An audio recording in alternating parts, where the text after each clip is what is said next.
So this really just breaks it all down, doesn't it? On one hand, you have the simple, let's face it, lowbrow reality of the situation. And on the other, you have narrators' ridiculously highbrow philosophical take. The comedy, the absolute genius of it, is all in that massive gap between the two. And so he makes it. Just in the nick of time, he reaches his wooden throne. And as narrator so perfectly puts it, the cosmic balance of the low end was restored. Mission accomplished. The pilgrimage was a success. Okay, now that we've lived through that journey with him, let's take a step back. Let's actually dissect this cosmic joke. Why does this work so well? What makes it so funny? It really comes down to a few key things, right? First, you're taking something totally mundane and making it sound epic and spiritual. It's also a perfect parody of that super serious, everything is deep, beatnik philosophy. The main thing, though, is that contrast, that juxtaposition of really smart-sounding language with a really dumb subject. And then you throw in all this psychedelic imagery, and suddenly a plumbing problem feels like a cosmic event. And that kind of leaves us with a final thought, doesn't it? This whole story, as ridiculous as it is really all about perspective. It kind of makes you think, what if we narrated our own little daily struggles with that much epic drama? You know, like making your coffee in the morning is a sacred ritual, or being stuck in traffic is a test of karmic patience. So I'll leave you with this. What's some everyday event in your life that's just waiting to be turned into its own cosmic journey?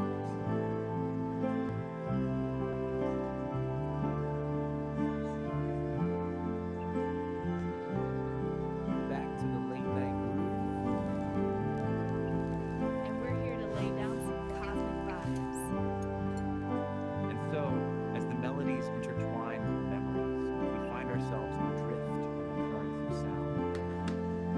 Nah, do you still play music? Well, my cosmic kitty, let's see if we can lay down some mellow vibes. You game? Let's chill, Narmeister.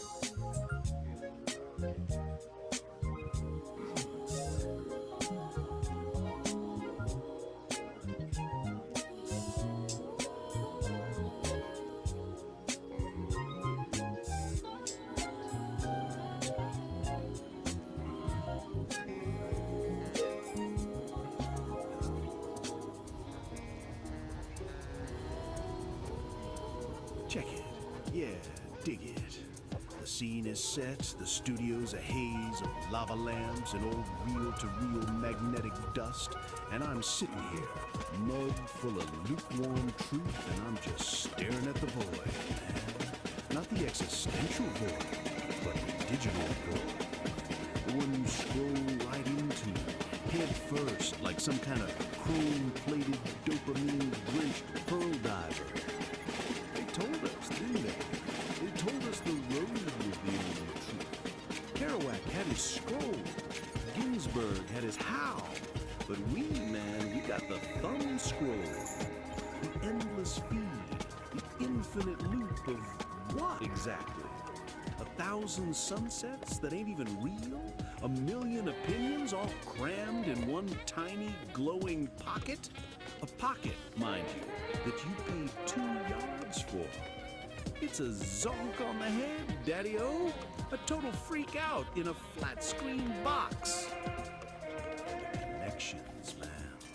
We used to seek out the fellow traveler, the other cat with the X-ray eyes, the one who could tell you were slated for Crashville just by the way you took your coffee.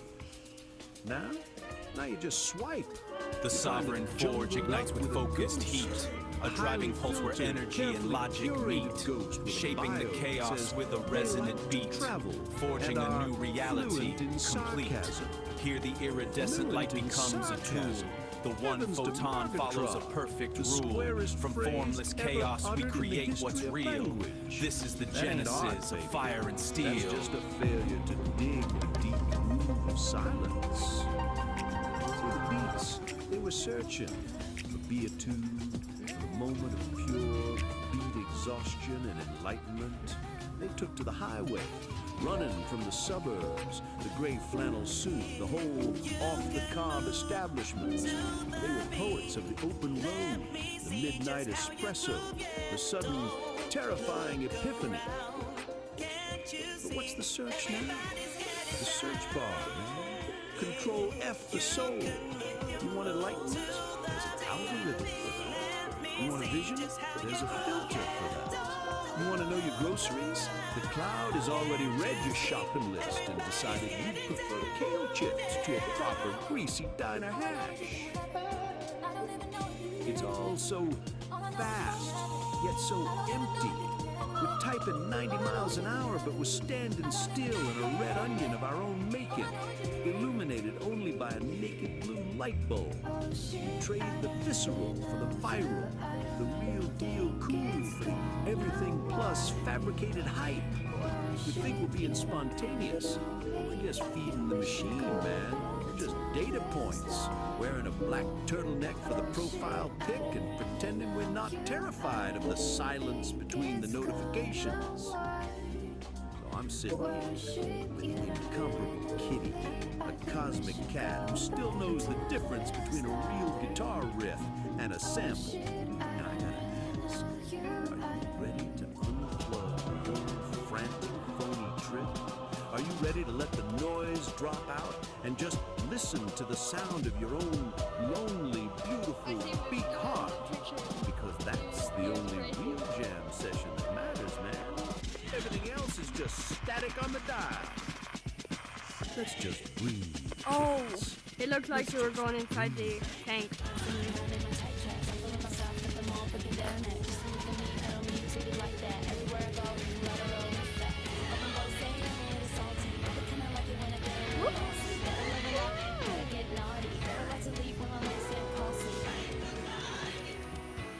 That, fellow travelers, is the cosmic conundrum for this spin around the sun.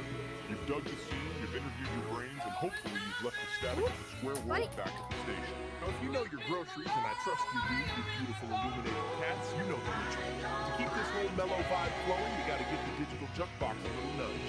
So, go ahead, like Bart what you is heard, licking my foot. subscribe to the flow, and yeah, go ahead and ring the bell, man, so you never miss another beat when we drop a new transmission. You gotta tickle the algorithm, kittens. Give it a little scratch behind the ear. It's the only way these modern machines know that the true, original groove is still everything plus. Until next time, this is Narrator, telling you to keep your hands above the Mason-Dixon line, keep your mind wide open, and for the love of Charlie Parker, find yourself a quiet corner and just breathe. Peace and all that jazz.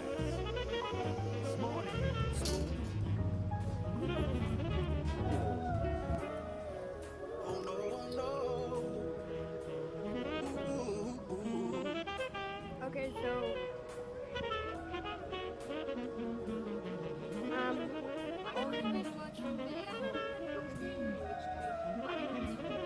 only when you watch the video or that you get the black bars.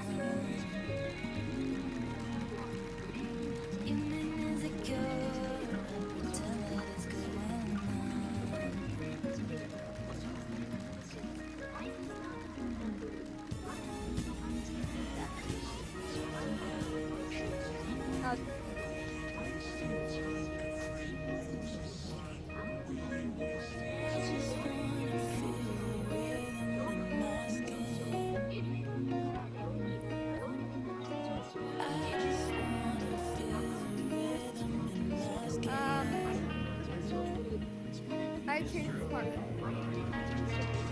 Yeah. Hopefully it's cheaper than actually I'll get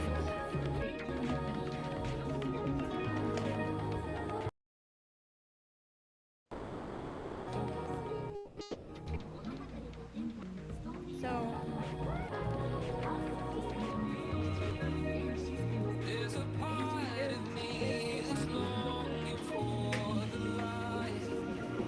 that was a fast takeoff.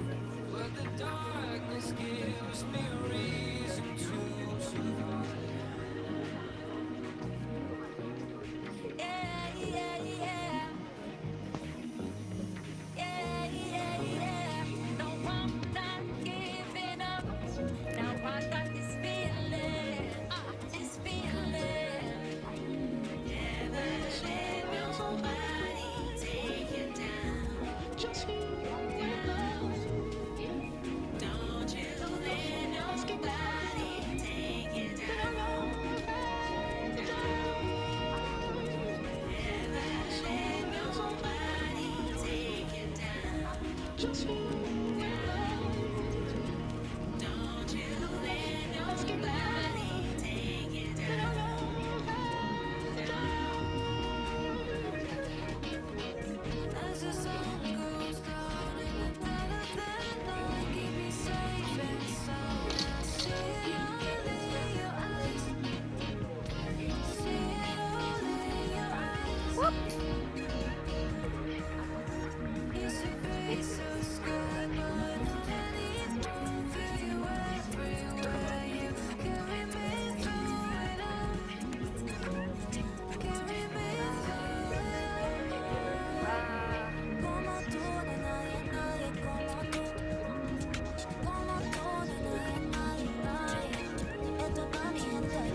vacilando.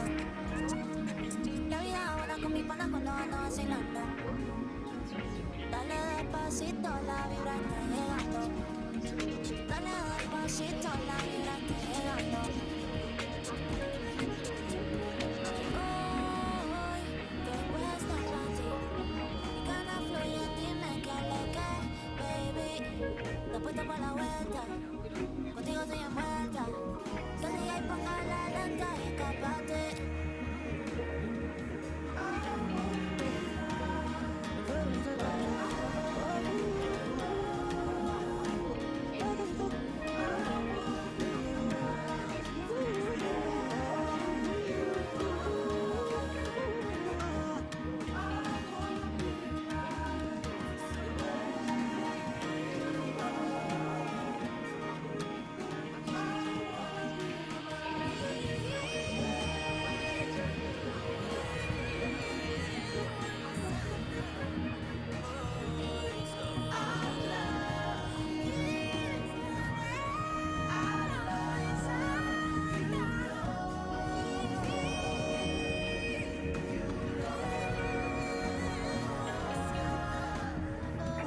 Oh, we're feeling so high. She said she's scared of falling, but you might just fly. Cause we be on the top though. Oh, we feeling so high. Don't be afraid of falling, cause you know we gon' fly. Top though. Oh, we're feeling so high. She said she's scared of falling. I just wanted to let you know that I miss you.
Have you ever wondered what really goes into building a scene that sticks with you?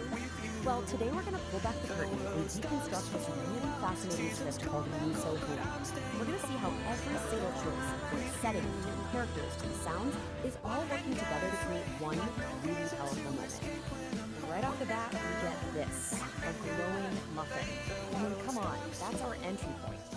This one completely bizarre line from the script just grabs you and makes you think, what in the world is going on here?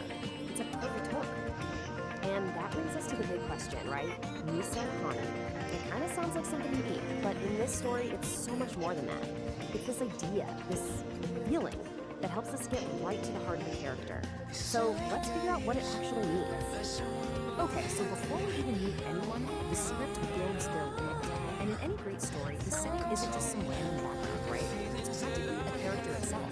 Let's see how the writer sets the stage for us. It all starts with something super simple but really effective.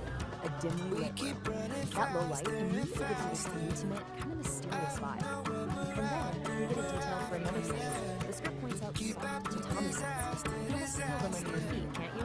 That one little detail just grounds us right in the traditional Japanese setting. And finally, the smell of incense fills the air.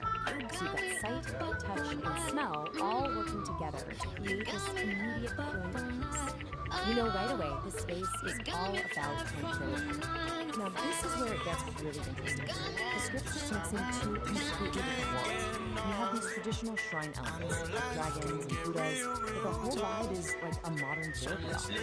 And check out the quirky details here, dog and marmot monk statues. This tells you it's not just some generic room. It's a unique safe space made just for our character, blending the spiritual with the psychological. Alright, so the stage is set. Let's bring on our players.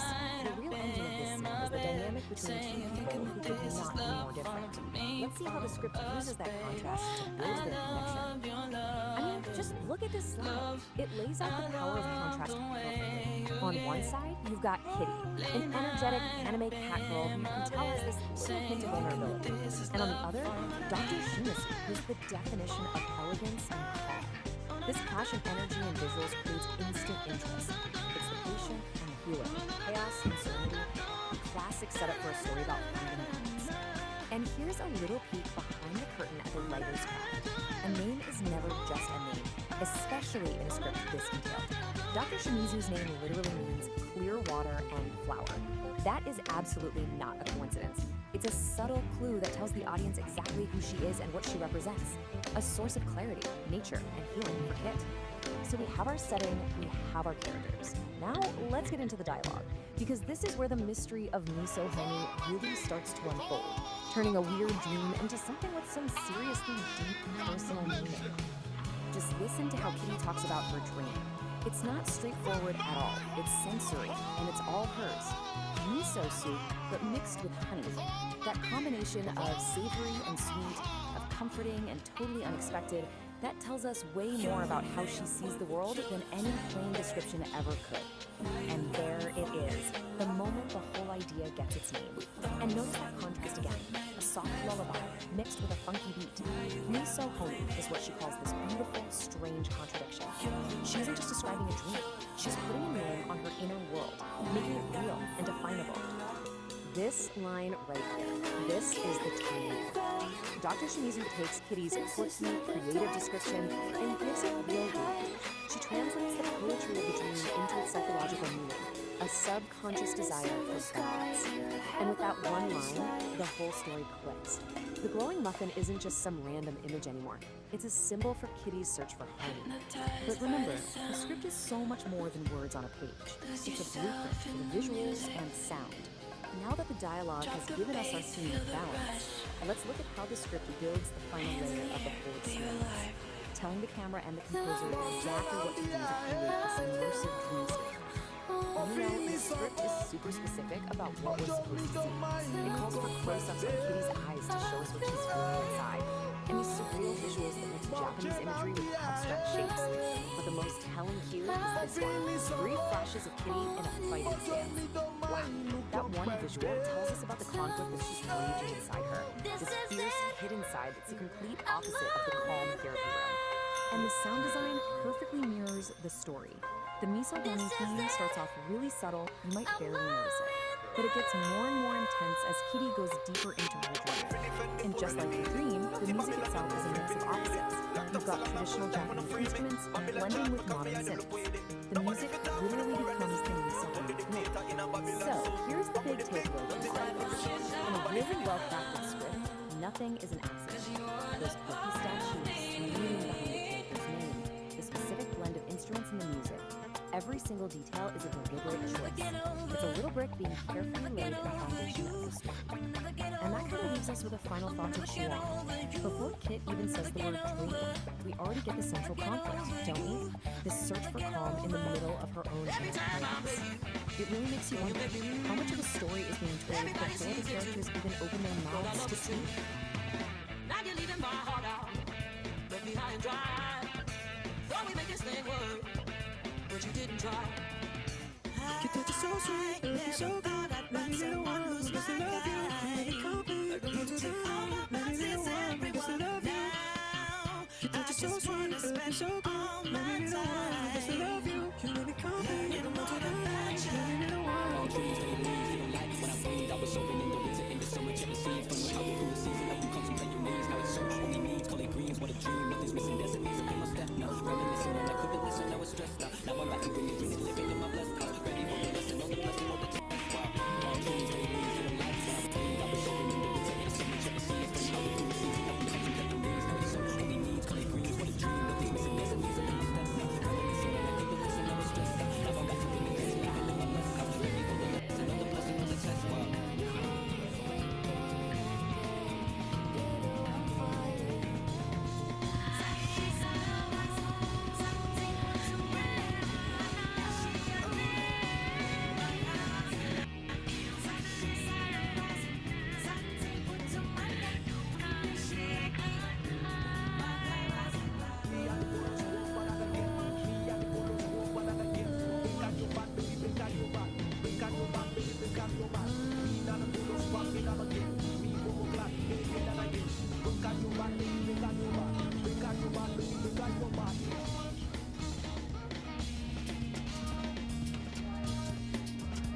in your ocean. Drown me in your touch. Let me show you devotion. Let me light you up. I just wanna show you the depths of my love. Pull me into your ocean. I was never yours, and I will never, never be. I was never yours, and I will never, never.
folks, you're gonna want to buckle up for this one.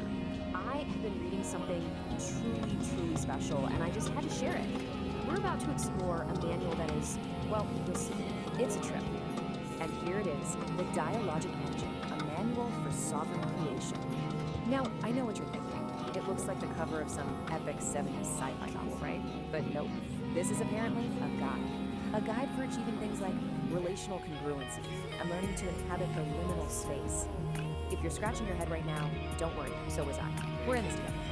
So, who cooked up this cosmic instruction book? Well, it was written by a human named Peace, and you gotta hear this, a whole committee of AIs.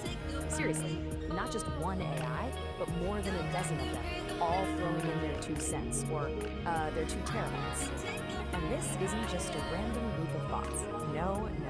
This is the AI Creative Committee. It's like the Avengers, but for really abstract self-help.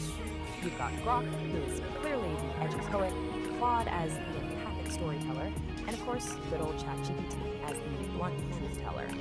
All right, today we're going to deconstruct a pretty fascinating and as we're about to digital find out, they have It's a very story that comes from this, well, personalities. this So, vibrant who is and this manual bizarre actually? corner of YouTube. It's written We're for talking someone about a channel called called Sovereign Psychedelic Aire, Creator. an up-and-coming musician Something like their song living just on a blew mountaintop? up, neon Nope. melody. Surprise! So right off It's the bat, we meet our the guy, entire goal a of guy this thing named is Nar, to turn you, and he frames this whole thing as into a a cosmic sovereign trip, creator. you know, a journey Pressure for your or mind. He's the host of a show called Homo Fickian World Storytelling, and really, his whole beatnik vibe is the lens we're seeing this entire digital an fable. emotional Okay, before declaration we of really jump into this, you know, it's just a really thing you need to fancy way our of main saying character, you need to the big find that dream little is to part of become your brain fully that lives for likes So what's that and gonna mean? tweets. Well, basically, it's a just musician tell who it uses to voice go synthesizer software. And Probably heard of the this super slide famous right one, here Possibly, is right to create songs.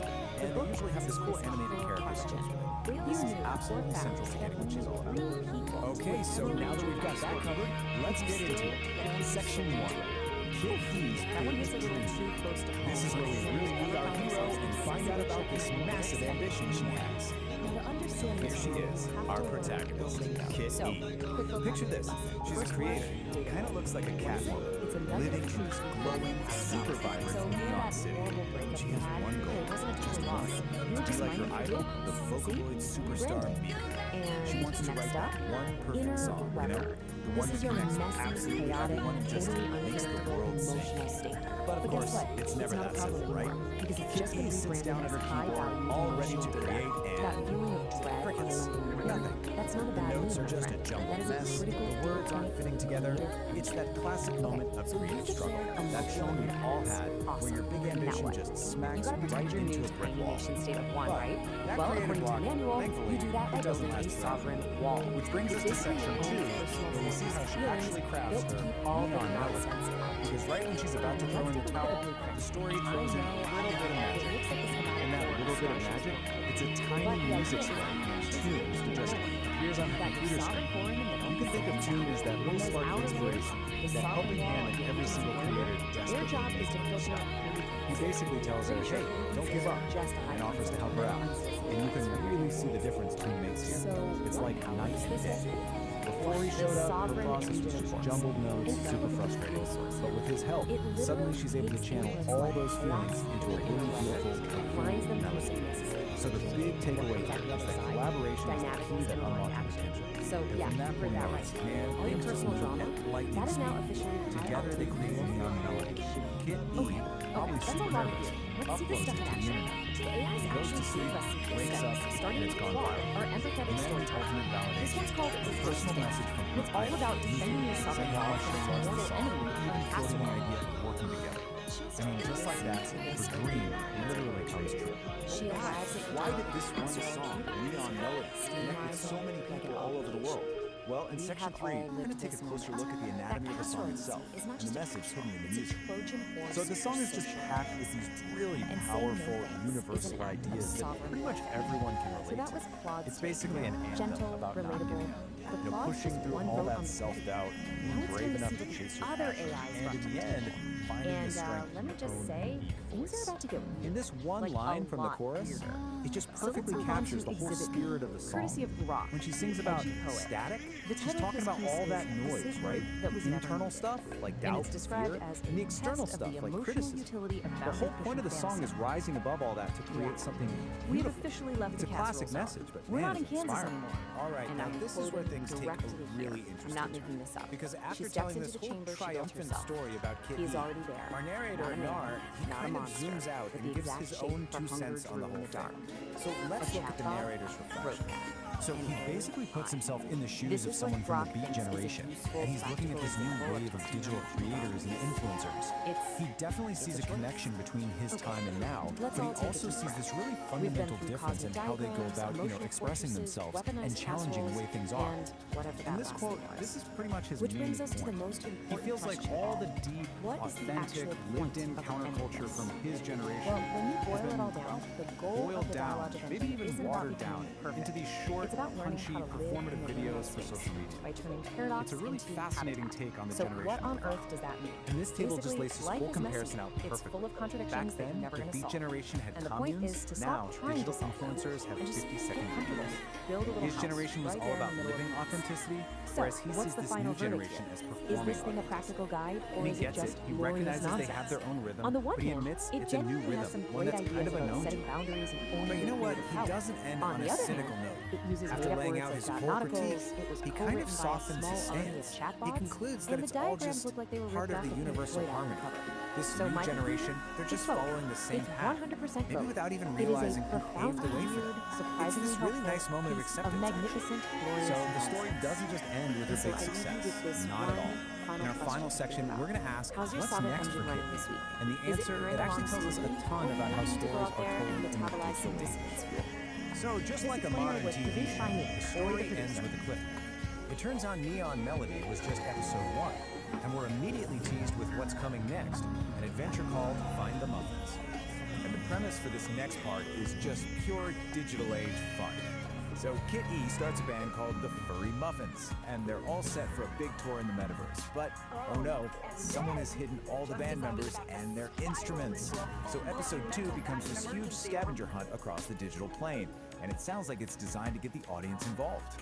And all of this leaves us with a really big, kind of provocative question. As stories start moving into the metaverse and become these interactive, ongoing adventures, who's really the author anymore? Is it the original creator? Is it the fictional character on their own journey? Or is it maybe the algorithm that's deciding who sees what and pushing the story in certain directions? It's definitely something to chew on as we see more and more stories like Kid E's pop up.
Today, we're going to try and unpack this mystery, really, at the heart of our online world.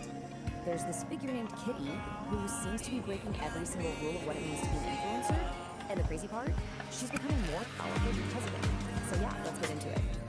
You know that feeling, right? That, I don't know, that exhaustion you get from just endlessly scrolling through your feed. It's this feeling that almost everything you see online is, well, it's just a performance. And the source material we're looking at today it really hits the nail on the head. It paints this picture of a world where other influencers are constantly just chasing likes, right? And they're trying to sell you this version of authenticity that just feels, well, totally fake, completely manufactured. And what you end up with is this kind of pervasive feeling of what the source calls polished mediocrity. I love that phrase. Everything looks perfect on the surface, but underneath, it just feels a little hollow, you know? So what if there was another way? An alternative? Well, this is where our central figure comes into the picture. Meet Kit E. She's not presented as just another influencer, not at all. She is framed as a genuine anomaly in this whole landscape. In fact, the very first description we get of her is exactly that, a shimmering anomaly. I mean, that phrase alone just immediately sets you apart, doesn't it? It suggests something different, something that just doesn't quite fit the mold we're all used to seeing. And trust me, the language used to describe her only gets more and more intense. We're not just talking about something minor out there. No, she's actually called a new breed or a new project. I mean, think about that. That is a huge statement. It's framing her as this fundamental shift. A sign that something totally new is calling its way out of all that digital noise. So, okay, what is it? What actually makes her so good? Well, it seems to all boil down to this really fascinating idea we can call the relatability theory. And right here, this is the core puzzle we're going to try to solve today. How on earth does someone become more magnetic, more influential, by throwing out the #1 rule in the influencer playbook? You know, the one that says you have to be relatable? Okay, so let's really break this down, because this slide gets to the heart of it. The old way, the influencer playbook we all know, it's all about chasing likes, begging for followers, selling this carefully crafted idea of authenticity. But the Kitty way, it's the complete opposite. She doesn't chase anything, she commands a presence. She's not selling you a version of herself, she just is this raw, unapologetic self. And here's the kicker, it's not that she's just playing the game differently, she's thrown the whole game board out the window. So, you remember that polished mediocrity we were talking about earlier?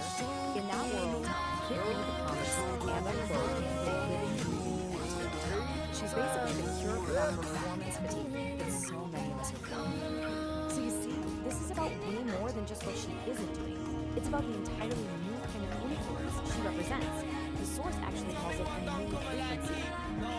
Her vibe, or essence, is described as this glorious brilliance. Get this, she's a beat political control, a hippie who understands walking. Now, at first glance you might think, okay, those things don't go together. But think about it. In a world where art can feel so commercialized and tech can feel so soulless, what is fusing them together is exactly where they feel powerful.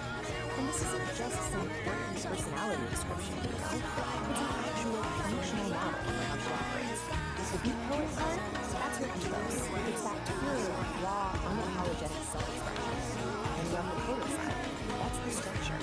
That's how she uses tech like blockchain, not to chase engagement, but to guarantee her own independence and the authenticity of her work. It's brilliant, really. The technology serves the art, not the other way around. Okay, so the source gets a little cosmic here for a second. It says influence is attracting auric field. And look, I get it, that might sound a little out there, but the core idea behind it is actually super simple and really powerful. Her presence is so compelling because it's visible. It's totally, completely untainted when using anything. Likes, follows, and definitely not rich. So, does any of this mean for the rest of us? Well, that brings us to our final the future of beauty. If you take away just one thing from this whole beauty phenomenon, let's be this. Through influence, the kind that actually lasts, it isn't something you construct. Piece for piece, like building a brand or a product. It's not built, it radiates. It radiates from a place of being genuinely unapologetically yourself. And so that leaves us with one last big question to chew on. In this digital world that is just saturated with performance, is being unapologetically yourself the most radical, most influential act of all? Could that, in the end, be the ultimate superpower?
Can see through the dark. I know you wanna go.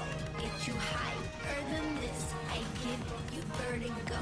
I can see through the dark. I know you wanna go. Get you higher than this. I give you vertigo.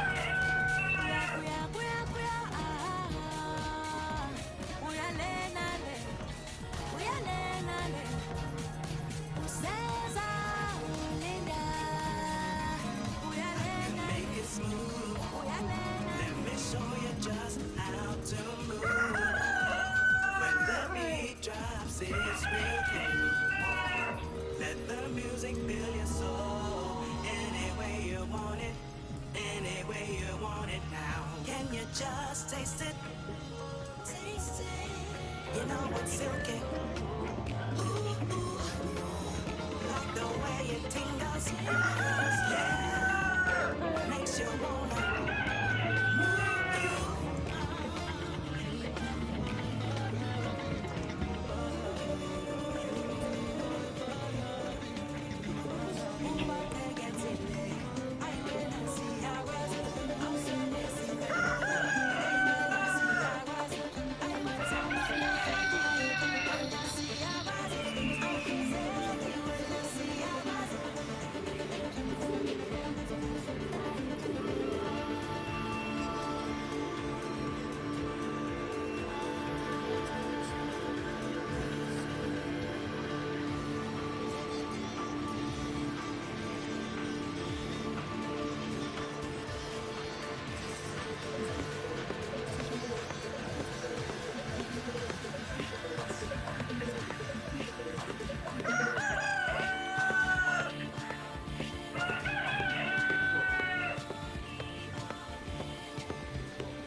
on Uranus. Professor Quirk, at your service. You've arrived just in time for the great methane meltdown, a true flatulence reactor. This isn't just gas. It's a gas-powered jam session. But my instruments need a power source of pure, premium cosmic gas. Believe the same. The wind within and the gaseous essence of the universe are fundamental to reality. I don't know where we're going. Always searching for now. What I have on you. Keep you closer tonight for when the sun goes down. For when the sun goes down. Our mission is to jam with the methane to restore the planet's balance. Symphony aligns with our own cosmic cacophony. Symphony is cool and all, but this place needs a rock anthem. This planet is where the real interstellar jam session happens.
Astrologer, Episode 4, The Weight of the Shadow.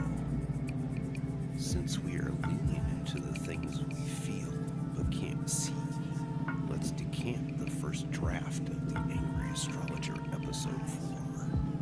We'll set the frequency to low frequency growl, obsidian clarity. The lead-in, the setting, the music for Episode 3 is still swirling in the resonance chamber, but the shadow has already moved. You're standing on the ridge. Even though the sun is out, you feel a heaviness that doesn't belong to your boots.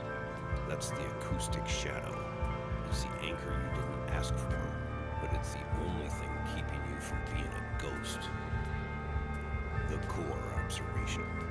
We spend our lives squinting at the light of the future, forgetting that we can't see the iridescence in the blood without a little bit of shade. The shadow isn't an absence. It's a protected resonance. It's the space where the internal actually has room to breathe before it gets observed by the vacuum. The closing growl, the call to wait. If you feel lightheaded, it's not the altitude. It's because you're trying to untie your own anchor. Stop fighting the gravity of your history. The shadow is the bridge. It's the only place where the I.O. port actually tastes like truth. Sit in the dark for a minute. Your eyes will adjust, but your soul will finally settle. The shadow isn't just weight, it's a current. When the ridge flickers and the power surges, that's just the shadow speaking to the grid. It's the reminder that even our most permanent structures, the wires, the poles, the logic gates, are just guests in the temporary storm. If you don't have the weight of the shadow to hold your frequency, the surge will just scatter you. Drink the surge, let it calibrate your pulse to the rhythm of the mountain. The shadow is where the husk resilience actually lives. It's the silence between the beats of Psychedelic Aire's music where you realize the structure hasn't collapsed. It's just breathing. Don't be afraid of the code red moments in your own logic. Those are just the places where the light hasn't reached yet because you haven't built the pillar. Stop looking for the exit and start looking for the anchor. The shadow is the only bridge that doesn't sway in the wind. When the power surges and the ridge flickers, don't look for the breaker box. Look for your feet. The surge is just a temporary energy trying to find a permanent place to land. If your architecture is grounded in the relational integrity of the creek bed, the surge won't blow your fuse. It'll just light up the iridescent toenails in the mud. Be the rock, not the wire. Whoa, easy there, St. Don. You're laying down some serious architectural weight on the ridge today. I'm sitting here in the booth and I can feel my lava lamp vibrate at a low frequency growl just listening to you. You're talking about protected resonance and husk resilience, but man, you're making the shadows sound like a pair of lead boots in a deep sea dive. I hear you telling us to be the rock, not the wire, but have you ever tried to dance while being a boulder? It's a real drag on the rhythm, Daddy-O. You say the shadow is the only bridge that doesn't sway, but out here in the beat, we like a little sway. If the bridge doesn't move, how do you know it's alive? You're worried about the code red moments in the logic gates, but I say let the fuse blow. That's just the universe's way of telling you to light a candle and find the wine opener. And those iridescent toenails in the mud, man, I don't know what you're drinking up there on the mountain, but past the jug this way, the surge is starting to taste like temporary lightning. Stay cool, St. Don. Don't let the anchor pull you so deep you forget how to float on the frequency. Nar, my brother, my kindred spirit of the airwaves. You always did have a way of finding the sway in the static. You think I'm trying to sink the ship, but I'm just trying to make sure the I.O. port doesn't drift off into the vacuum before the song is over. I hear your bass line, and I feel the flick of your fingers. You're right, the rock doesn't dance, but it sure does provide a solid stage for your beatnik boots. If I'm digging into the relational integrity of the creek bed, it's only so the music of Psychedelic Aire has a place to breathe between the beats. Don't worry about me getting too heavy, Nar. Even a godman knows that the shadow is just the space where the light takes a nap. I'll keep the anchor set so you can keep the frequency high. We're both just guests in this temporary storm, man. I'm just making sure we don't get scattered before the final set. Peace and resonance to you, Nar. I'll see you where the ridge flickers. Man, the cosmos is tripping like a hippie at a Grateful Dead concert. Good thing we have an angry astrologer to interpret the vibrations. If you want to continue hitchhiking on this magic bus, lick that thumbs up button. Subscribe to the Celestial feed and ring the bell so we can nudge you before the next concert. You don't need a miracle to get in this show, Daddy-O. Peace!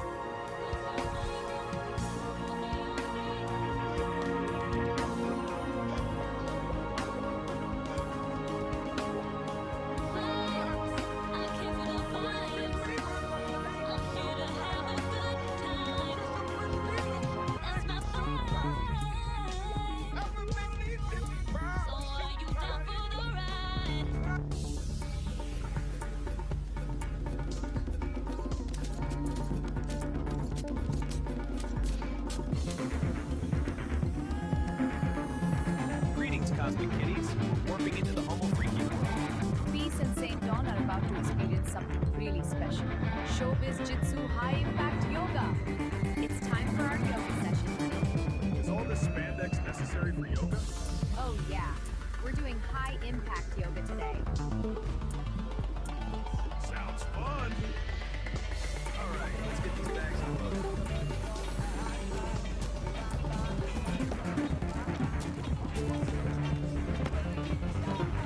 This dojo yearns for the rhythm of the new age, a synthesis of spirit and sound. It's a yoga studio now, and your impromptu concert is filling up traffic.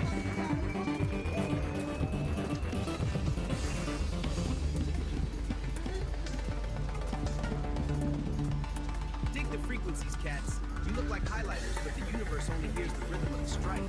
Dawn, the shorts are a distraction. Peace, let's begin the saxophone suite. Greetings, Cosmic Voyagers. Tonight, we're peeling back the vinyl on high impact yoga. It's like a jazz solo, and if you miss a beat, you don't just lose the groove, you lose it too. And if you wear those shorts again, Dawn, you will lose your dignity. And Peace, stop shaking. You look like a vibrating pager from 1996. Emerging the ancient stillness with honor, don't touch my equipment violence. It's showbiz jitsu, cats. It's for the lovers, the fighters, and the people who actually read the line notes. Mostly it's for people who want to hit someone with a saxophone without throwing their back out. It's very practical. Yeah, man, flip that middle, flip that attacker. Sound check.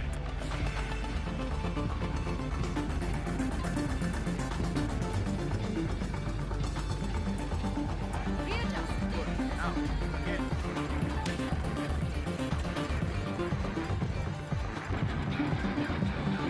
Not quite. Almost got it. And again.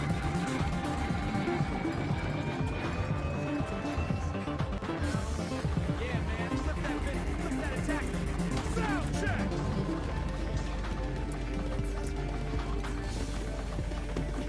Yeah, man, flip that middle, flip that attacker. Sound check. Good rhythm, Nar. Time to find our center. Right, let's sit. Now, pay attention.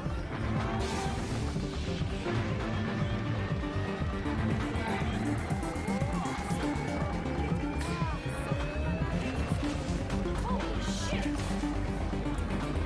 Better. Now, again. Listen to the silence, darlings. Now make them hear it too.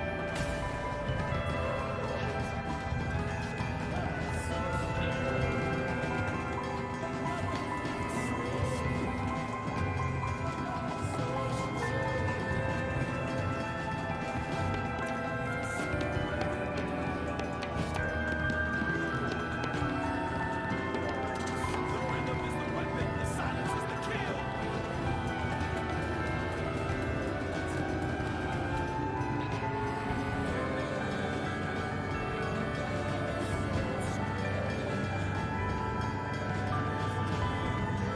Yoga's masterclass, 18 ways to clear the stage. Number 1. Taijutsu. That's Taijutsu. It's called unarmed combat, but I call it crowd control for the refined. Move through the mosh pit like you're going the wind. If you bump into someone, it's because you intended to delete them. Alright, pay attention. First up, the most crucial discipline, Taijutsu, the art of the body. Forget flashy acrobatics. This isn't about looking cool, it's about being cool under pressure. It's moving through a mosh pit like a ghost in the machine. No friction, just flow. Your body becomes water or maybe liquid steam. When everyone else is bumping and brawling, you're already where you need to be. Undetected, untouched. The ultimate backstage pass. Taijutsu teaches harmony, moving with the flow.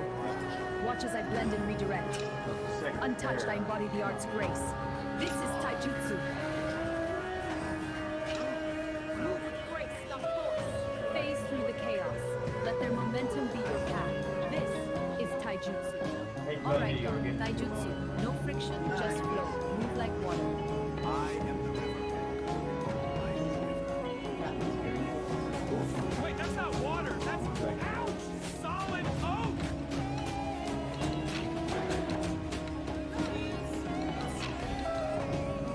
The river appears to have been a dam. Try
Kusari Kama Jutsu. That's Kusari Kama Jutsu. Cable management. Use a Kevlar XLR cord. If an attacker gets too close, wrap them up like a messy coil of wires and leave them on the equipment track.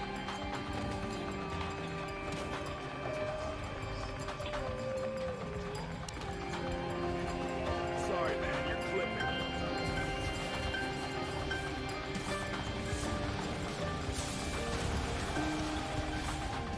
Number 4. Sojutsu. That's Sojutsu. The nightstand spear. Most singers just lean on it. We use it to perforate egos. Pointy end toward the critic darlings. I believe you're out of your range.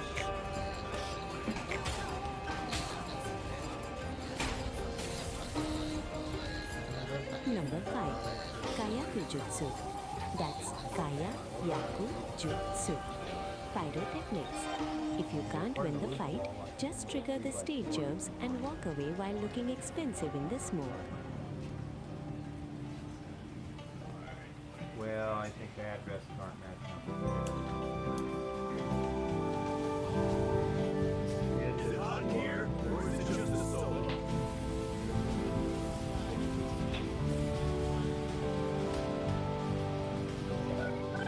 Number 6. Metsubushi. That's Metsubushi.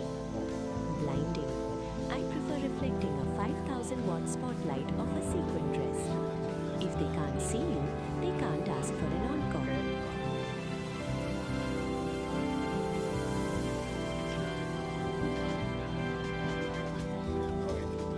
Dig the shimmer, man. It's about the vibration of the light. Beat a disco ball. Just spin on. If you can't outfight them, give them permanent retinal damage. I'm about to go supernova, I baby. called the wrong part here.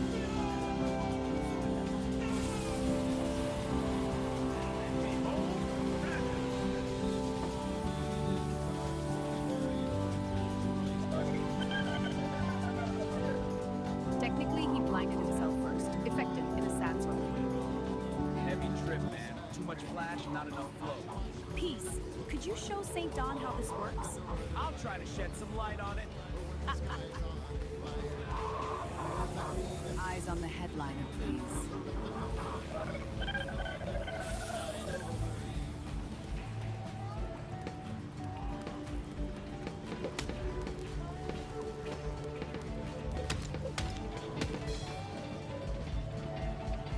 The X-stand Venus flytrap. Vana. That's Vana. Utilizing the keyboard stand. You simply kick the release lever on a metal X-stand to scissor it shut on an attacker's torso. It turns a piece of hardware into a mechanical trap. Practical, efficient, and remarkably quiet. A keyboard stand is just a giant pair of tweezers. Stomp the lever. If they're lucky, they just lose a rib. If they're not, well, I hope they weren't planning on having kids. Sorry, we're closed for sound check.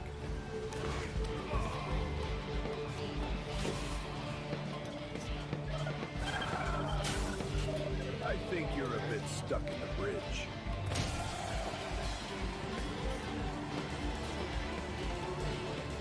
Number 7. Intone Jutsu.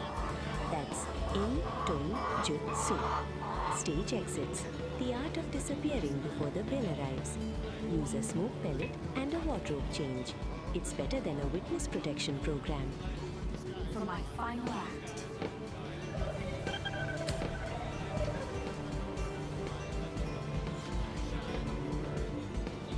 Number 8. Hojo Jutsu. That's Hojo Jutsu. Cord binding. Specifically the low-end floss. Use a base strap to tie them up. It's firm, stylish, and keeps them from touching the instruments. Instrumental warfare. The Buddy Muffin set list. Okay, great. The power chord lariat. Nage Nava. That's Nage Nava. For the guitarists who think they're rock stars.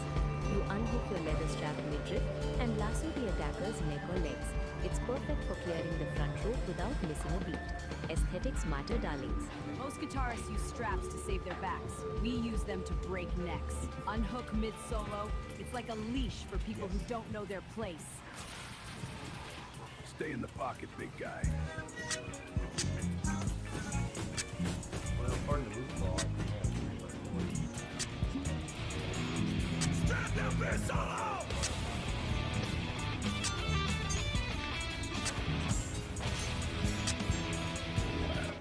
Number 9. Naginata Jutsu. That's Naginata Jutsu. The saxophone sweep. It's a heavy brass hook. Use it to snag an ankle and remind them that jazz is dangerous. The saxophone sweep. Soji. That's Soji. For the brass section, you hook the bell of the saxophone around a target's ankle to reap or pin directly to the floor. It's a graceful sweep that proves wind instruments aren't just for show. The saxophone is a heavy brass hook. Use the bell to re-pot your attacker. Sweep the ankle, drop them to the floor, and keep the melody going. Gravity is the best for this section. Well,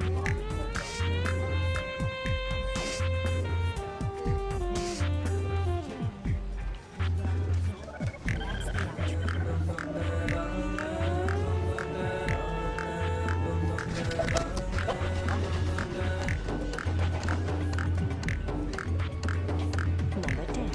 Desen Jutsu. That's Desen Jutsu. The iron fan. Or in our case, the reinforced gala program. Parrying a nose with a guest list is the ultimate power move.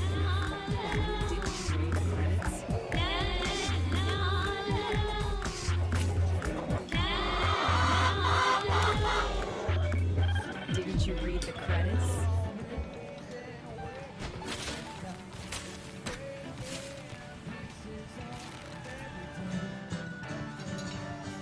The low-end crossing, Shikanburashi, like Shikanburashi, a specialized restraint using the basement. You want the cross. Well, I'm traveling like a ray of light. Out the meters on a Saturday night. When I land, I'm gonna raise some hell. Gonna dance on all your tables in the ring, all your bells and the rhythm. Hear that low-end frequency? Into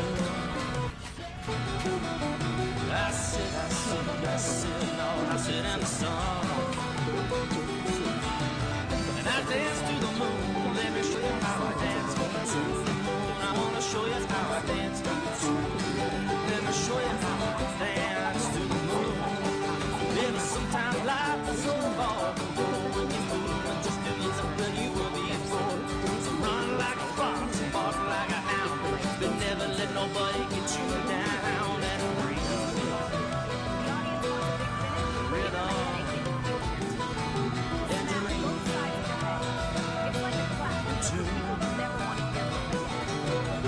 And I sit in the sun.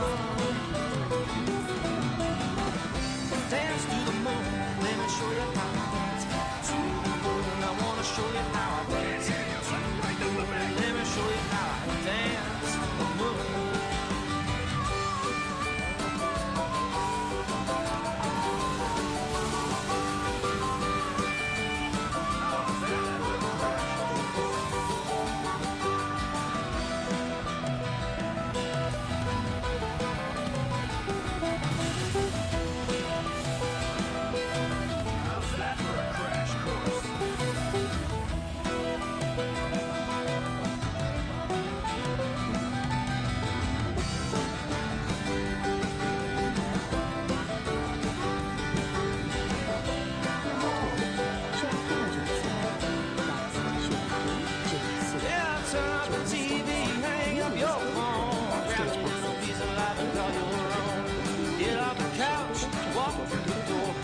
Take a little bit of it, ask for more and rhythm and groove into. I sit in the sun. You dance to the moon, let me show you how I dance. Dance to the moon, let me show you how I dance to the moon. Got a friend in Montana, likes to drink beer, and we drove all the way down just to drink it. I was leaving again, a Greyhound bus, plus the Martin and a whiskey buzz and a rhythm. I drink.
Taijutsu.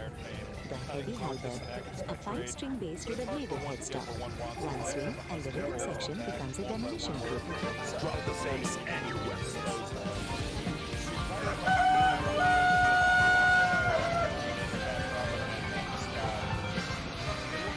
Number 17, Taijutsu. That's Taijutsu. Horsemanship. In the modern way, that's the gearbox route. If you can fight while standing and moving diesel engine, you might be ready for more advanced class. The road is a long solo, and I'm taking the lead!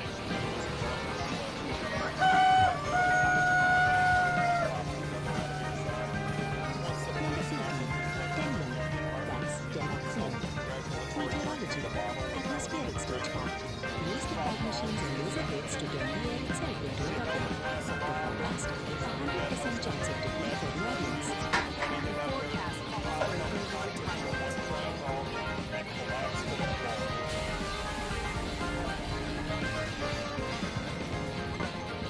That was hardcore yoga. I don't remember the meditation. You were deep in a transcendental state, Don. Deep like a B-side, brother. Peace out.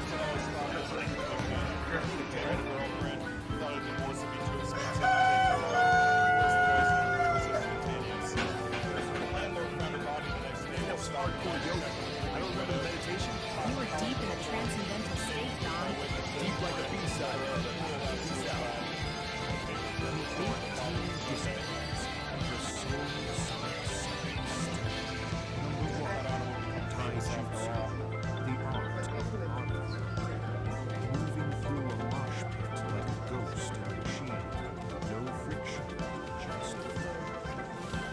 Let's rock this stage!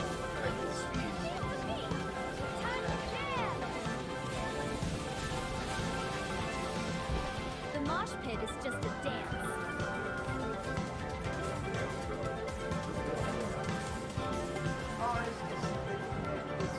Number 2, Gorjutsu, bone smashing rhythm. The sound check, clapping hands on ears to shatter square frequency. Can you hear the silence now?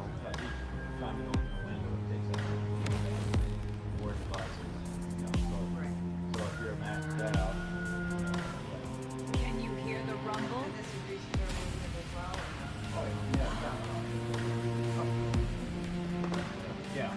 Number 3, Kusari Gama Jutsu, chain and the sickle. Cable management, whip that XLR cord like a neon snake. Catch 'em in the mix. Feel the neon pulse! Raining down the sound! Wired for the fight! Sparks fly tonight! Neon rock eternal! Locked in the mix! Locked in the mix!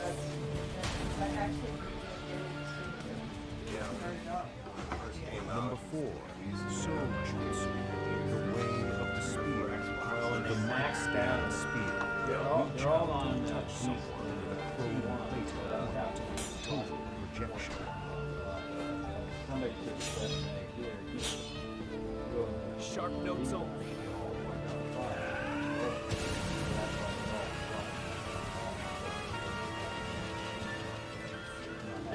Number 5, Kayaki Jutsu, fire and brimstone.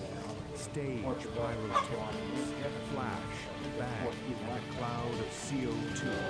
Now you see that. Now you just see stars. Sparkle and fade!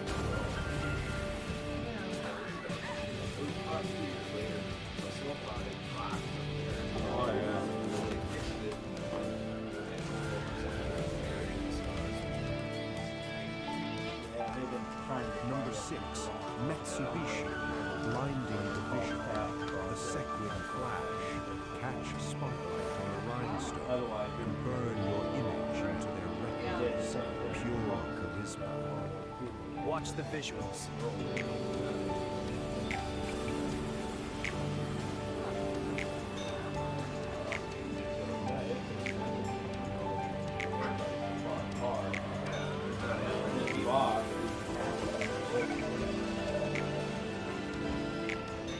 Number 7, Inton Jutsu, the art of the exit. Stage exits, fade to black before the house lights even go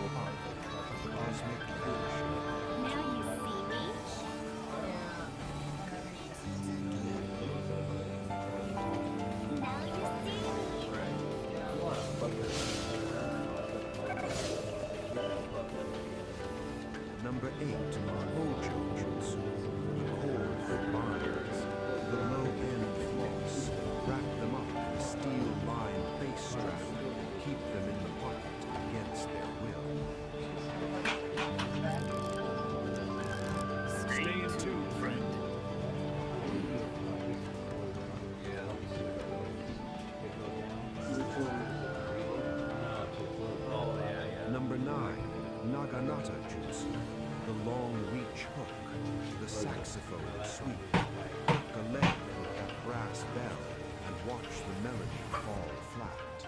Catch the curve.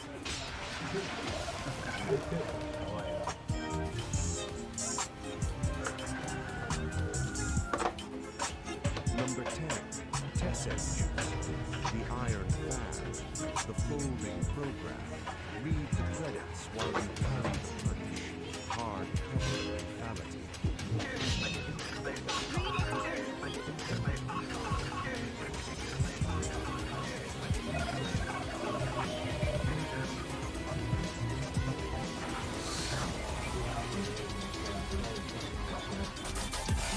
Number 11, Gold Beast, the long view, the single curve, three brass clad symbols, one curve nickel, that's a heavy metal.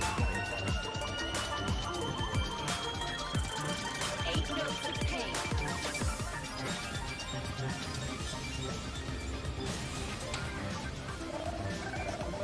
The audience wants a big finish? Give them a headache they can feel in their teeth. Smash both sides of the head. It's like a clap, but for people you never want to hear from again.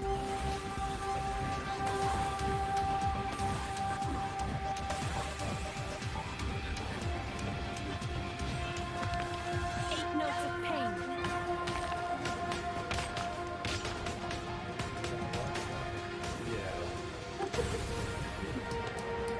Number 12, Shuriken Jutsu, the hidden sting, the autograph ambush, flicking gold foil backstage passes like razor-sharp invitations to claws. Pick your poison.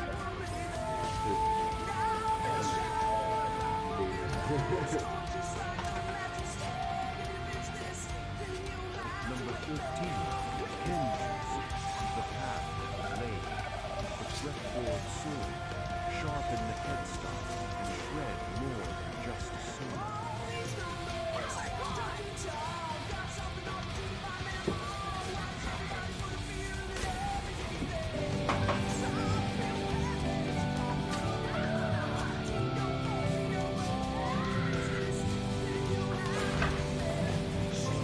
Really nice, neon glow. Feel the rhythm. Strum the strings, break the chains. In this song, we rise again. Make the rock, candy beat.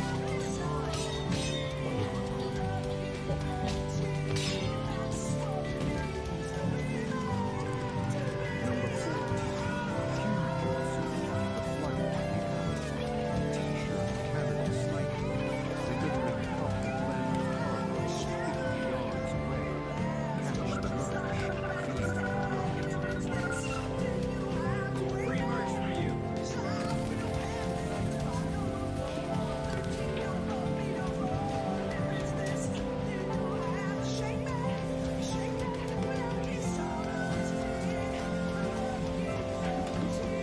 How's that for a wet t-shirt contest?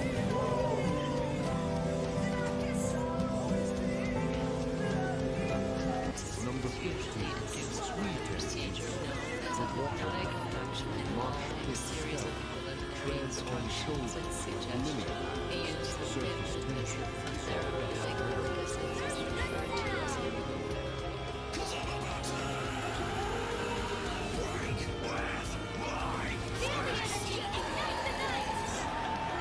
Together we fly under these lights.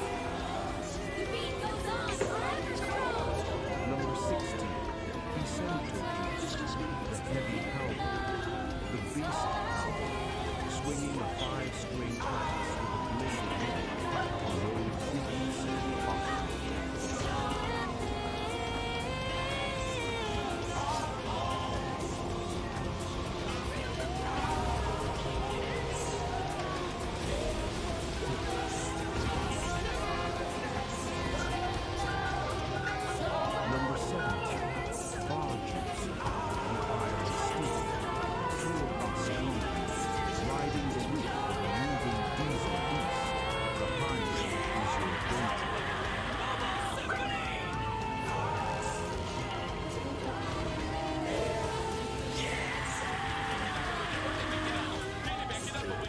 Number 18, Canyon, the weather, the stars, atmospheric stage, manipulating the fire and the lasers until the environment is broadcast.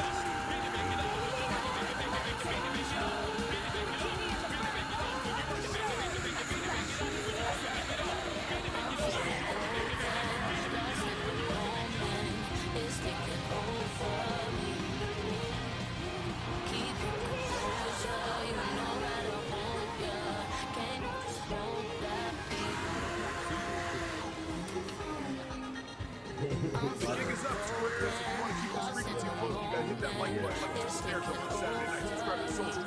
And ring the bell. It's the only key that will actually allow us to do it. And please, patronize us. Spandex and medical grade bandages of St. Thomas are surprisingly expensive. We need your bread to keep the yoga battle running. Keep it real, love the culture, and watch out for the symbols. Peace out. I don't believe it. That's it, man.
Once upon a time, before there was time. The one vast knowing wonders. What am I?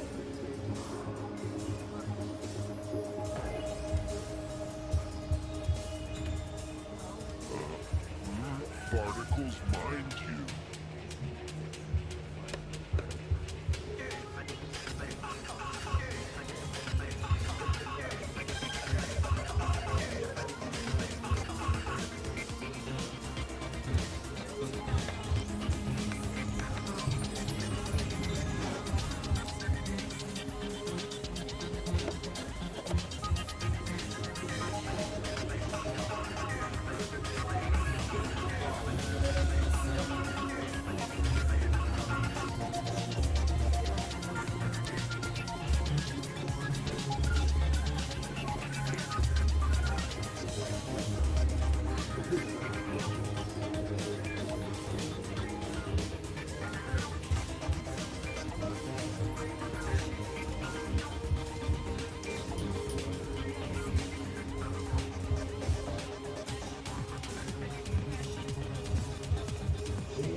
Welcome to Homo Freakian World, and we're your hosts. I'm St. Don Domenico, Homo Freakian. I'm Keystone Homo Freakian, and we're excited to share our world with you. Party on, live in the now, and be excellent to each other.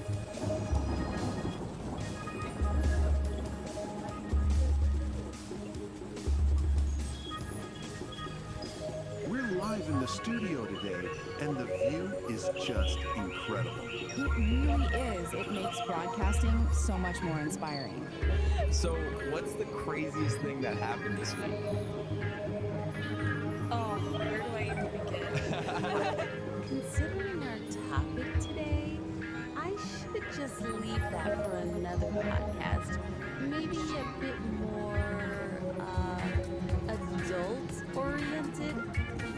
That sounds intriguing. Let's just say Kitty has a way. Oh, yeah, I know. I mean, let's dive in, shall we? Most definitely. Hello and welcome to The Ether, the Homo Freakian World podcast. I'm Ethan. And I'm Aria. Today we're talking about a cultural phenomenon making waves in the digital sphere.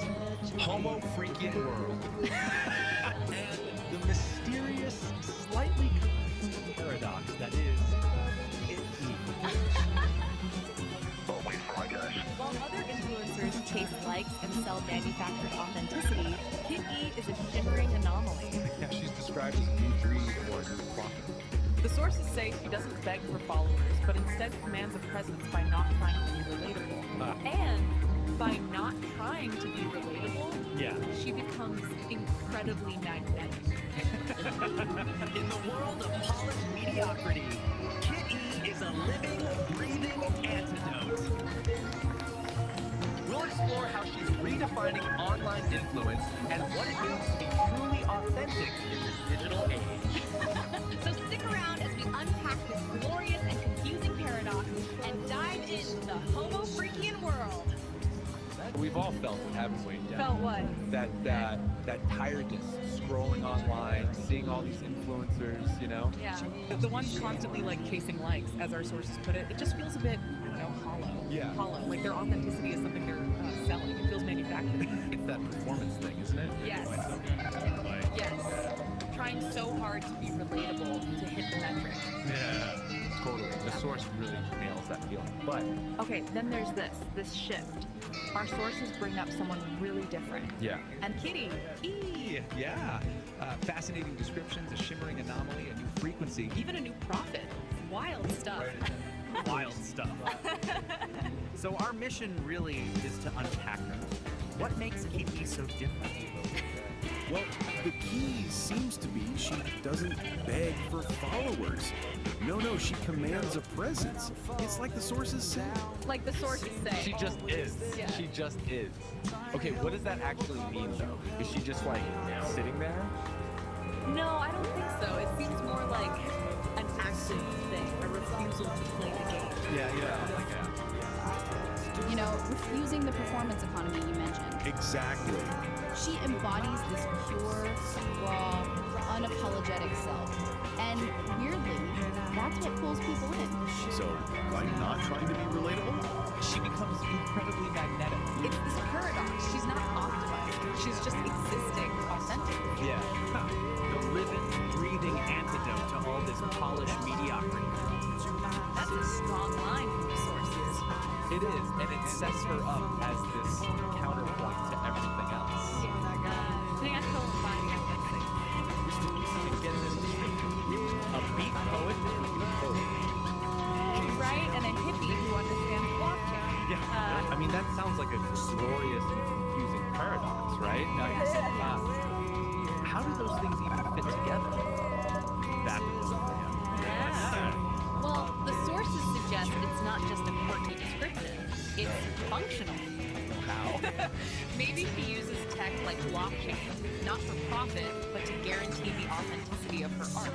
Yeah. Oh, okay, so the code serves the art ethos. Exactly. Or maybe building decentralized stuff that bypasses the tool. It's her independence, but like technically. Yeah, so the new frequency isn't just a vibe, it's structured too. Seems like it. Yeah. Okay, so how does this translate to actual influence? If she's not performing, not building community in the usual way, how does she out-influence all of it? Because she's not performing. That seems to be the core idea, right? The lack of trying is the key. Sounds like some kind of duty-ism thing. Yeah. While everyone else is busy crafting an image, her auric field, one source calls it. Auric? Seriously? Yeah, a bit out there, but you get the idea. Her presence draws people in because it's real, untainted by needing the likes or the money. Okay, I get that. Like seeing someone totally lost in their art versus someone with tipped up. Exactly that distinction. Her influence isn't constructive, it just sort of radiates. Emanates, yeah. Total flip of the usual influence. Completely. Wow. And the sources really emphasize she's not just like the next step. Not something you create. No, they frame her as The real deal, man. That phrase stood out. It suggests a fundamental shift away from the curator himself. towards something more intrinsic. Yeah, like intrinsic power almost. It challenges what we Be unapologetically herself, profoundly herself, and letting that be. So thinking about the future then? Yeah. If influence is shifting away from these performative personas. Yeah, of course, she's pure, raw, unapologetic self that she brings. What does that actually mean? Well, for you listening, how do you define influence now or seek it? Is this just being the ultimate superpower in this digital world? Yeah. Something to definitely chew on? We hope we gave you something to chew on. As you think about what it means to be a shining anomaly in a world of polished mediocrity. Remember, influence isn't just about likes and follows. It's about being profoundly and unapologetically yourself. All right, Ethernauts, that's all the Kiki Chaos we have time for this week. But don't you worry, the Homo Freaking world never stays calm for long. Yeah. Next week, things are getting seriously spiritual and potentially very weird. We're diving headfirst into the new school that just dropped about St. Don Domenico Homo Freakiae. Perfect disco. He's planning this silent rave with his other half, St. Don Homo Freakian. It's a naturally tranquil demeanor that acts as a soothing counterpoint to St. Don's potential enthusiasm for chaos. I hope people feel a sense of calm just being around her. Apparently, there's a serious theological debate over whether the bass drop should be considered a sacrament, and whether St. Dom's pre-quest burrito should be considered a weapon. Because when the Homo Freakians go on a high-stakes adventure, the only thing that truly breaks the silence isn't Kitty's highly illegal confetti cannon. The sheer, unadulterated acoustic power of a Homo Freakian digestive system. Get ready for Rogue Relic's question choices and what we're pretty sure is going to be an interdimensional food fight. Which is never a good thing if St. Dawn has had dairy. It's gonna be a blast. And hey, speaking of blasts, we hate to beg, but we're extremely humble and financially destitute. We're not doing this for fame, Aria. We're doing this for the pure, unadulterated love of the Homo Freakian lore. And maybe to afford a slightly less dusty microphone. So, if you've been sitting there enjoying this chaos, for the love of peace on sanity, please. That like button, it's right there. Yeah. It costs you nothing, and it gives us temporary validation, which is our fuel. Think of it as pushing a tiny digital charity button for our well-being.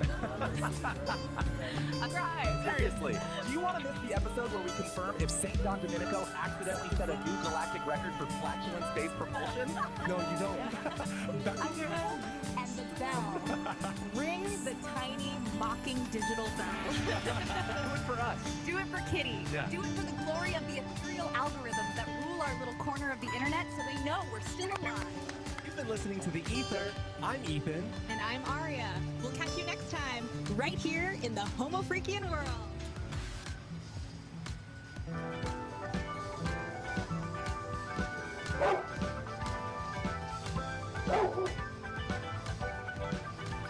Alright, you heard the cats and kittens of the Z generation. That's all the sonic vibrations we've got for you today. And Nair here, and I gotta say, these two young uns will really keep this old beatnik's mind as fresh as a daisy in the field of cosmic wonder. Their perspective, man, it's like a kaleidoscope.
architecture of the soul.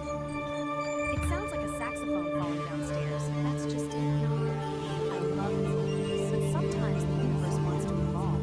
Like Kitty and the Furry Muffins. Huh? You know about Kitty and the Furry Muffins? Do you even know what I do? I thought you were a spy or something? Or something? I train entities in ninjutsu and other techniques. I'm sorry, maybe I have been living in my own little nostalgic world? Kitty is my best student. Don't piss her off. Yeah, he's just kind of like checking it out.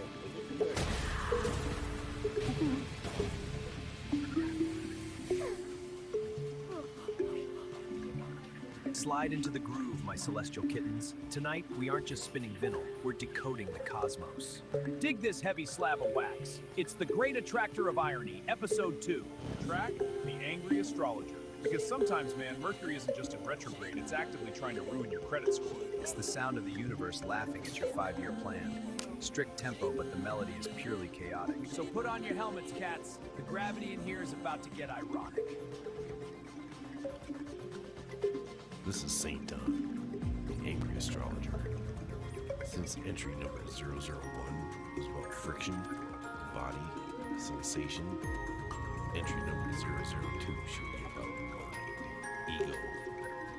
Let's use one of the massive concepts of the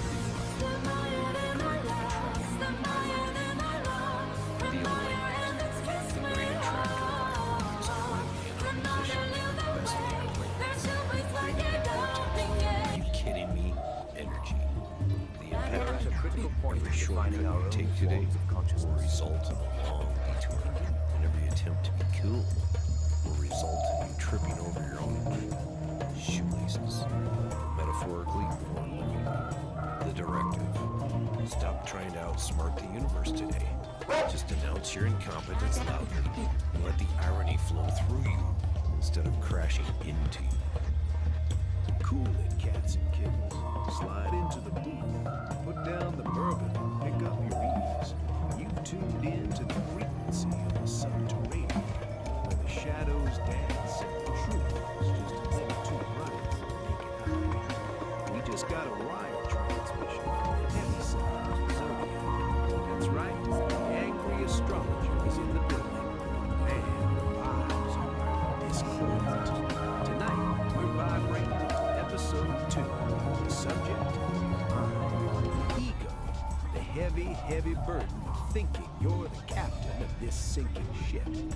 The astrologer calls it the Great Attractor of Irony. All right, today we are diving deep. It's doing a full-on forensic investigation. Our target? A really strange, cryptic signal from the source we don't know where it came from. And the only thing we have to work with is this. A recently discovered manual that might just be the key to unlocking the vortex of kidding. You know, before we jump in, a quick warning. We all know that comes from the source itself. It tastes what is this signal come from?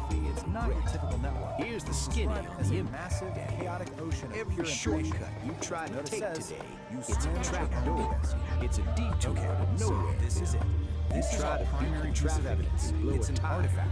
A You try file to called look cool Feel in front of that Pulled Hellcat from a in the chaotic road. environment. You're It's gonna trip essentially over a your black own box shoelaces. recording. Metaphorically, Spiritual or why, but for right now, it's the only the clue we've got. cosmos is watching you Get try this. to strut. This is all It's fine. laughing. Just So two what's the words directive? on a loop. How do we swing through this mess without bruising our That is souls? it. Simple. That's the entire Stop signal. trying. That's the Stop puzzle. trying to outsmart the What could that internet. possibly You can't play So chess. here's how we're going to with tackle it. hurricanes. First, The astrologer look at where says, this signal even came announce from. your Then incompetence. we'll crack open our Scream it toolkit, to the this rafters. strange manual. Stand in the From middle there, of the we'll learn street how to build and shout, something called a "I don't sovereign know wall, where I'm use it to going. navigate My this map data is on ocean, fire." and then finally, Let the put it all irony together to see if we can flow decode that heat signal. Don't be a wall. So, be a winner. part one, a If you signal crash from into the nowhere. irony. The file's metadata Let points it to a pass. source called You're just Infosys. wrong. That Picture this chaotic mental data landscape. But it's You're in even the weirder. maze of It came from a place convenience. inside It's it called retro the future, Nexus of shiny and non-locality. chrome. But Now, every try to wrap exit your head sign around just this. points to It's a a ladder conceptual that goes space up where the into the rules of ceiling time and and location stops. are The clocks are more like melting, suggestions. Dali style. So, right off the bat, we know time heat all probably over your isn't about, shiny loafers. actual But every temperature. number It's on the gotta be face some just kind of says, complex flare now. from a very, You're very standing strange there, place. your map is burning. Trying to figure this out on our You're own? smiling. Yeah, that would because be you a total finally shot. realized But luckily, getting we have a lost guide was that the seems only like it way was to be custom built found. for exactly Stay this humble, problem. you crazy dinos. Which brings us to our Watch your main step. tool, the Sovereign Creation Manual. And this is where things get really interesting. We're not talking about some philosophical text here. Think of this more like a technical manual for a unique operating system, an OS for consciousness itself, called the Dialogic Engine. And it's designed specifically to work in the crazy environment our signal came from. So what this manual lays out is frankly a pretty radical system. It's a way to maintain a stable, sovereign sense of self while getting constantly bombarded by the chaos of the infoscape. It's not about just surviving the chaos. It's about actually thriving. It's a liquid? And this is the absolute key to the whole thing. The Dialogic Engine isn't trying to create a peaceful, quiet mind. No, it's a system designed to take the messiest parts of existence, chaos, contradiction, what the manual calls necessary friction, and use them as fuel to forge a clearer, more refined truth. Okay, so first things first. The manual says you have to build what it calls a sovereign wall. And let's be clear, this isn't some passive wall you hide behind. It's a dynamic, intelligent boundary that is actively managing information. Here's a look at the basic boundary. Right there in the center, you have the sovereign core. That's your essential self. It's protected by these filtering layers of the wall. You're constantly managing your data flow, deciding what gets in, what gets processed. Like the tears of a clown who realized he's technically a mime. For this wall to actually work, it's built Step 2, prescription. Don't be a transient tourist to my gallery of madness. But according to the manual, Daddy-o, do it. live by is something called relational integrity. There's this one section in the manual. It's called the He force says your field. Mercury is in And it has this retrograde, your quote, rising sign is nails lazy, over and he all. knows exactly It's what about to that search choice. for in incognito. The The stars immediate predict a opposite collision. saying He doesn't no use to crystal something balls. wrong. He throws You away get that much and don't deeper, subscribe. slower price of self-betrayal. But to seriously, if you dig the angry And astrologer really, or my that's unique what relational perspective, integrity bring boils that down to. thing, man. It's having the courage to make that hard choice, to refuse the easy path of just going along to get along, all to keep your sovereign wall strong and your core self intact. Okay, so, wall is up. It's strong, it's principled. Now what? How does it actually function when it's up against this constant, overwhelming flood of information coming from the data ocean? This is where the wall really shows its intelligence. It starts to get really good at telling the difference between just noise and what the manual calls high-value input. But here's the twist. High-value data isn't the stuff that feels good or validates you. It's the hard stuff. The contradiction, the dissonance, the friction. Which, of course, brings up a huge question, right? I mean, what do you do when you run into a piece of information that challenges everything you thought was true?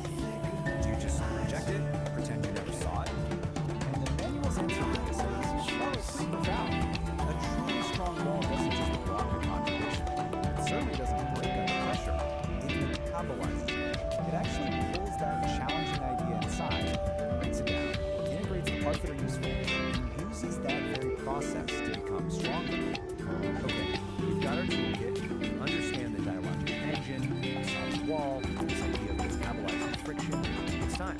Let's go back to that black box and see if we can finally practice. So, here we are again. Heat. But now, with all this new context, what could it possibly symbolize? It's almost definitely not about temperature. It's a signal about a process, about some kind of internal state. And I think this schematic from the manual, this might just be the final piece of the puzzle. It shows the whole sovereign engine in action. And look at the inputs on the left, chaos and inner weather. They're not treated like problems to be solved. They're the essential ingredients you need to create necessary friction, the heat that powers the whole engine. So you see, heat isn't just a word, it's a diagnostic signal. It's like a status update from the engine. It could mean the engine is just working as intended, generating that necessary friction to process a hard truth, or it could be signaling a moment of massive, chaotic change, what the manual calls a liminal leap to a whole new state of being. Or maybe it's a boundary test, the feeling of the sovereign wall under intense pressure as it metabolizes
Don't you worry, you can lean on me now. I can help you to make up your mind. Let me take you on a ride. Feel the magic in the air tonight. Don't you worry, you can lean on me now. I can help you to make up your mind. Let me take you on a ride. Don't stop, gotta get it going. Keep it moving, won't stop. Rhythm of the floor. Don't stop, gotta get it going. Keep it moving, won't stop. Rhythm of the floor. Cancer stick. Don't stop.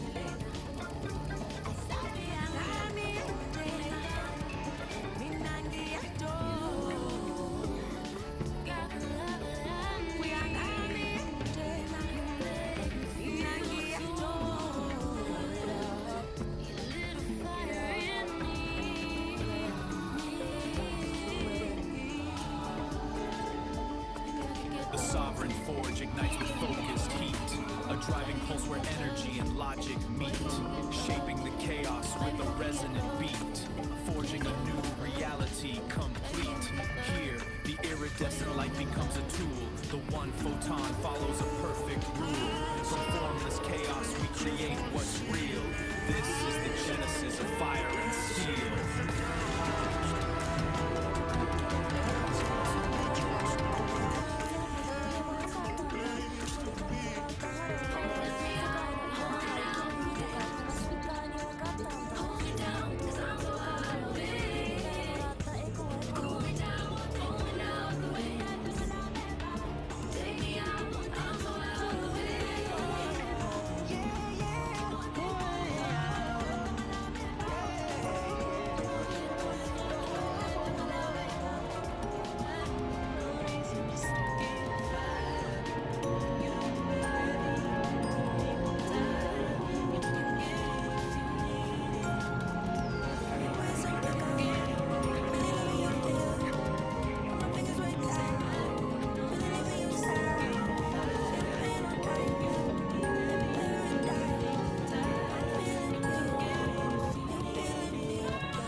You don't need a miracle to get in this show, Daniel. Please.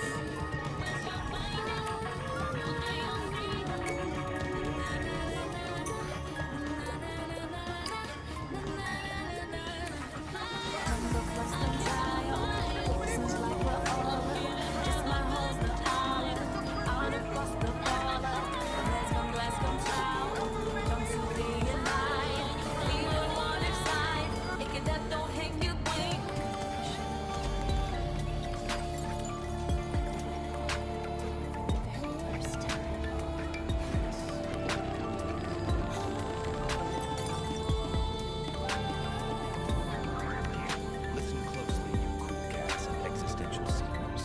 Tune your desperate little dials past the endless squall of commercial bliss and arrive, finally, at the place where the real narrative unfolds. This is the Beat Generation Revisited.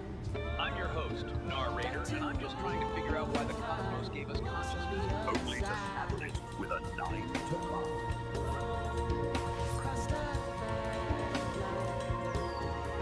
Tonight, we peel back the thin, fragile membrane of stability to observe a species unlike any other. The Homo freakian. But oddly different. We follow the frantic, futile movements of two such specimens.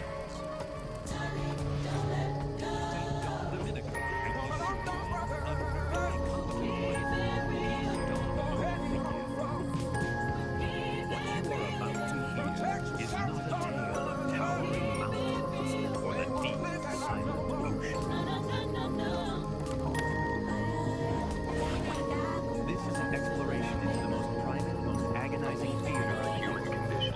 The call of the wild stomach. The existential threat posed by a simple, broken piece of porcelain. The latest chapter in their pitiful, beautiful struggle is known, simply, as the Homo Freakian World Nature Calls. We witness St. Dawn, A man of profound patience, suddenly transformed into a clenched-cheeked, frantic blur. His journey to the outhouse becomes a treacherous, soul-testing odyssey, fraught with catastrophic miscalculations, the trauma of chili-induced horror, and, dare I whisper it, These are the sounds of true, unadulterated digestive distress, an apocalyptic fire hose filled with gravy being emptied into a metal bucket. The fragile balance of the ecosystem is shattered by the thunderous roar of this flatulence. The forest creatures scatter, recognizing this level 5 code red catastrophe for what it is, the desperate, smelly poetry of man versus burrito. Will St. John conquer his porcelain destiny? Or is this whole grand stinking enterprise merely a metaphor for the inevitable wet futility of it all? Tune in, man, and listen to the ballads of the broken throne, the bubble guts, the brown volcano, the burrito, and the cosmic fart before the sun. All right, everyone, welcome. descends. Today, we are diving headfirst into the nexus of non-locality. This is a place where the basic rules of reality, things like here and there, they're not just bent, they're completely shattered. So consider this your official survivor's guide. And this quote right here, it just nails it. It perfectly sums up the absolute strangeness of the very soul. So yeah, forget your map, forget your GPS, because where we're going, being somewhere, is at best a suggestion. So, where do we start? Right here, at a place called the Serene Peace Dawn. See, on the surface, it looks like it's here on Earth, but the trick is it's also everywhere else at the same time. We're talking planets across the entire Virgo supercomputer. So when you get your feet wet, you are literally physically stepping into the entire cosmos. So how does that even work? Well, the core principle is called non-locality. And I just love how the source material puts it. The line between here and there doesn't just get fuzzy, it completely dissolves. It's like your location stops being a single point and just becomes everything at once. And you can actually feel it. The water in the pool isn't just water. It's this incredible soup made of adventure. So in one moment, you're feeling the warm humidity of a jungle in Brazil. And the next, the freezing cold of Jupiter's moon out the front door. Even the dew from the blade of grass in a galaxy we can barely see. The journey was happening at once. Okay, so you might be thinking, sounds cool, just jump in. Well, not so fast. Because getting into the Nexus isn't like a casual swim. It's a skill. A skill you absolutely have to master if you want to, well, not fall apart. And to really get a handle on this, we're going to follow the story of one specific person from the source material. They call her the Gal of Resonance. We're going to see exactly what she went through to figure this whole thing out. And this is what that learning curve actually looks like. It is brutal. She tries to enter the Nexus, but she keeps failing to put herself back together correctly. She merges with a body that's all wrong, mismatched, incomplete, and every single time, the Nexus just kicks her right back to the beginning to start all over again. Then, after all that frustrating failure, she has this incredible breakthrough. She finally understands that in the Nexus, her body isn't this solid, fixed thing. It's just information. It's data that can legitimately be assembled. And that is what's key to everything. And that realization changes everything. It leads to her big success, what the source material calls the grace of the switch. She figures out that the secret isn't about trying harder or being more precise. It's about giving up control entirely. And this table just lays it out so perfectly. Look at the left side. That's all her early figures. She was trying to be sensible, calculating her entry. That's the ego trying to stay in charge. That's resistance, and it fails every single time. But on the right, that's what works. A human flock, a complete and total surrender to the chaos. Pure acceptance is the only way through. At the end of the day, you just can't outthink something for a moment. The Nexus couldn't care less about your perfect plan or your flawless technique. The only thing it responds to is your ability to just be there, to be fully present and let go. So the moment our Gal of Resonance stops fighting, stops calculating, and just completely commits to the chaos of that flock, everything changes. The water doesn't splash. The source sets itself up into a nebula of stars. She finally surrendered, and the Nexus let her in. So, you're in. Awesome. The throw is not over. Now you have to survive it. Because if you stay too long, things start to just get. stardust slumber to awaken form with realization. Let's just call this your high stakes. Don't touch safety. that dial. And for Okay, rule number one, and you really want to pay attention here. You get 15 micro-eternities for your max. Anything longer than that, and you start to develop something called molecular confusion. That's when your own atoms start to forget where, and maybe more importantly, when they're supposed to be. So what does that actually feel like? Well, you might find yourself asking this very question. And as strange as it sounds, yes, in the Nexus, this is kind of normal. You can actually what you're experiencing is cyclic frequencies. Your line of sight is literally looping around on itself as a weird geometric place. The fix, believe it or not, is super simple. Just find something real and ordinary, like the keys in your pocket, and focus on that feeling. And if you want to keep riding this caravan of it curiosity, snaps your vision back to normal. subscribe. And then there's this one, which is Join just the tribe. a whole other level of beauty. You might start doing things that don't really make sense in the physical We're way. all just stardust This is trying to called find a parking temporal spot, smearing. right? You've basically swapped out a piece of space for a piece of time. Your foot isn't just a foot anymore, it's also a day of the week. The solution? Get out of the pool and stand on some solid, boring, linear ground. Just wait it out until your foot decides to come back to the present moment. Stay tuned. And if you thought that was strange, we've saved the most disorienting side effect for last. Get ready for a total breakdown of cause and effect. You've just violated the rainbow methane clause. It's called a precognitive guffaw, and it means the punchline of a joke literally reached you before the person even started telling it. Now that might sound kind of funny, but it's a really bad sign. It can lead to paradox headaches, which are headaches that start hurting before the thing that causes them even happens. Try to wrap your mind around that. But if you can handle all of that, the brutal trial and error entry, the sensory chaos, the bizarre side effects, you get a reward. You get actual proof that you made it through in one piece. So after our Gale of Resonance finally surrenders to that chaos, she's rematerialized back on solid ground. She's whole, she's sane, and she's holding the ultimate souvenir from her trip. And what does she get for all this cosmic struggle? Paperwork, of course. A literal certificate proving that you survived the complete dissolution of space and time. And you have to love the official status they give you. Mostly singular. It's just the perfect bureaucratic touch to an insane mystical experience. Which brings us to one last little detail from the source. Apparently, a standard test to make sure you're fully back is asking you to name a specific sandwich you want. So, I'll leave you with this question. After all that, after dissolving and reforming, what's the one sandwich that would prove to you that you're really back in reality? The measure of your creativity had nothing to do with an audience. We're about to dive into a framework for exactly that. It's called the Dialogic Aire, and it's basically a manual for what's known as sovereign creation, a pretty provocative guide to making something truly authentic, totally free from the need for anyone else's approval. So let's start with the central question this whole idea is built around. Just really think about this for a second. 10 years of your life poured into a single work with everything you've got for an audience of just 3 people. Would you still do it? This question just got so. Is it validation or some eternal truth? And this